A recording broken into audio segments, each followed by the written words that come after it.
guys! So I'm on to read 2 more chapters of this book. So it's going to take me about 10 days to read this whole thing out loud. Well, 9, including today, 9 more days to read this book. It's 16 chapters, and then there are some more, fun information about Mount St. Helens at the end, which I'll read on a day all by itself. So today I'm reading chapters 3 and 4 out loud. Alright, guys, I hope you enjoy.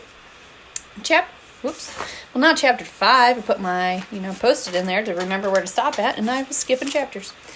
Chapter 3. They pulled into the parking lot at the lake, and Mr. Rowan came around to open the tailgate. "Hello, troops," he boomed. With his big belly, bushy beard, and laughing eyes, Mr. Rowan had always reminded Jess of a younger version of Santa Claus. Mrs. Rowan was half his size and about twice as strict. They all loved her, of course. Mrs. Rowan was Jess's mom's best friend, but today the boys didn't seem too upset that their no-nonsense mom wasn't here to keep them in line. Mrs. Rowan was away for the weekend. She was taking care of the twins' grandma, who lived about 50 miles from Cedar. There were only 2 other cars in the parking lot today, a beat-up Toyota and a white pickup. There was an older woman standing by the truck.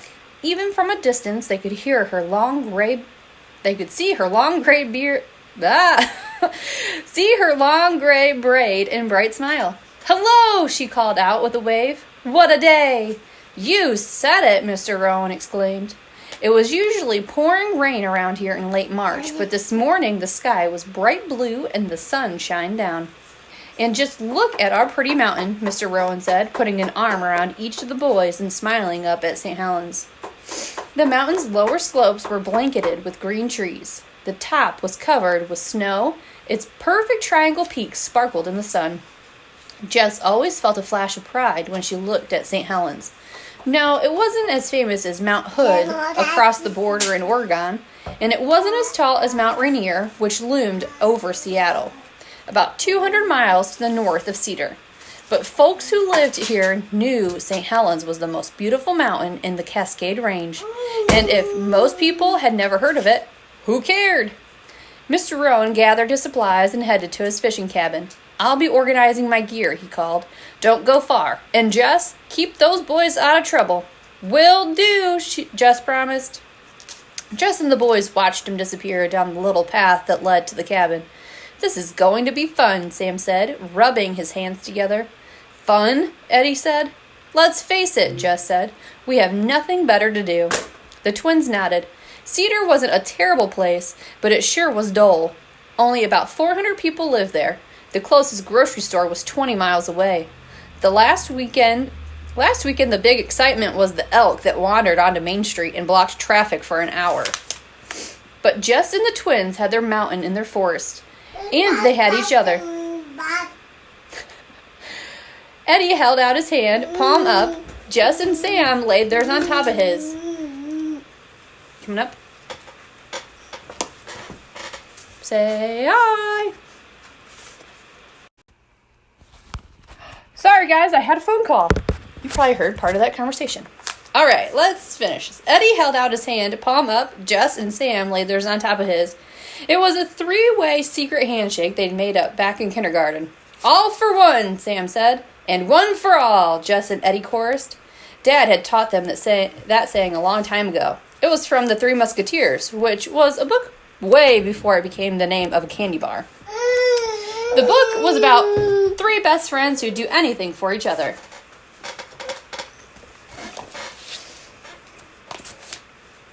Like Jess and the twins. They linked arms and started marching toward the dark woods. "Watch out, skeleton woman," Sam screamed. "We're coming to get you."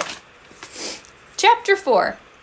Missy had said the shack was about half a mile up the winding trail above the lake. They figured it would take about 30 minutes to get there. The twins walked slightly ahead.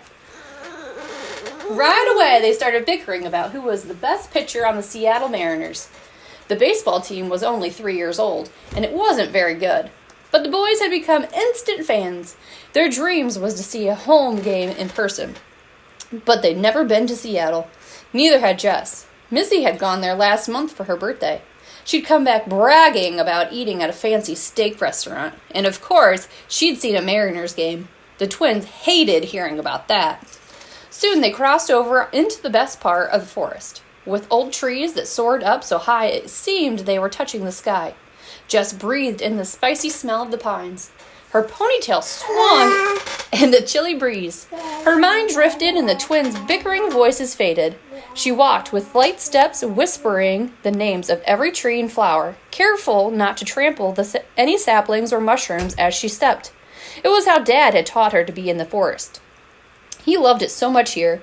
He and Mom and Jess had come up here whenever they could sneak away from the little diner they owned in Cedar.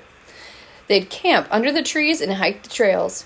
Dad would stop every minute to photograph Mom or Jess or some birds perched on a branch. He'd saved up for 2 years to buy his camera, and his dream had been for one of his photographs to be shown at a gallery in Seattle. No, he'd never taken a photography class. He'd never worked any place other than their diner. But you never knew. Anything's possible, Dad always said. And the way he looked at Jess, his eyes bright with hope, he didn't doubt it. Turn my light back on. Maybe he'd gotten his optimism from his granddad, Clive Marlowe. Clive had come here to southern Washington State when he was just 16 to work as a lumberjack, back when there were no highways or restaurants or towns in the Cascades. There were still wolves in the woods and grizzly bears that stood 10 feet tall. But mainly there were trees, some of the most spectacular trees on earth. The oldest ones had been here before George Washington was born, before the Mayflower sailed, when the only people here were Native Americans quietly hunting and fishing along the trees. But that had all changed in the 1800s when American settlers came. They chased away most of the native people. Lumber companies bought up the forest. They sent men like Clive in to cut down the trees. Soon enough, most of those century-old trees had been chopped into wood to build ships and railroads and buildings for America's brand new cities. Lumberjacking was dangerous. The biggest trees weighed 50 tons, as much as a train car. They came crashing down with so much force that they... I know. You know, we're having all kinds of fun today with Riley interrupting, phone calls. I'm almost done, I promise. Lumberjacking was dangerous. The biggest trees weighed 50 tons, as much as a train car. They came crashing down with so much force that the earth shook a mile away. Men were crushed by falling branches. They lost feet and hands to the blades of axes. Clive himself was almost blinded by a spray of razor-sharp wood chips. But it wasn't the danger that got to Clive. It was watching those big trees disappear. He grew to hate the grinding sounds of saws and axes. He dreaded the moment when a tree started to fall over, how its wood would moan and creak as though it was crying out in agony. So he quit work at the lumber company and opened a diner he named Clive's. Folks were sure the diner would fail, but Clive didn't listen. And 50 years later, Clive's diner was still there, passed down through the proud Marlowe family like a priceless treasure. Dad had taken it over after his own dad passed. And we can't turn the page yet. And he and Mom ran it together until Dad's car accident 2 years ago. After Dad died, Mom wasn't so sure she wanted to stay in Cedar. She'd always dreamed of becoming a teacher, of living in the city like Seattle. But how could she close a diner that had been in Dad's family for generations? And how could they leave Cedar, where every crack in the sidewalk reminded them of Dad? Sometimes it felt like Mom and Jess were as rooted here as the old trees. Thinking about all this made Jess feel dizzy, as if she was teetering at the edge of a cliff. But then Sam's voice jolted her back. "There it is," he cried. Jess looked ahead. It was the shack. It sat there in the distance as though it had been waiting for them. All right, guys, we're at chapter 5. I will read that again tomorrow about the same time. Riley will probably be joining us. I'm going to read her another book because she likes the Berenstein Bears. All right, guys, thanks for joining me. I hope you guys enjoyed. Feel free to share it with your kids so they can listen. This book is worth 2 AR points. So if they listen to the whole thing and they hop on, if your kids take AR tests for school, that's 2 points for them. They get points for even just listening to a book. They just have to answer the questions. All right, guys, I hope you have a happy Wednesday.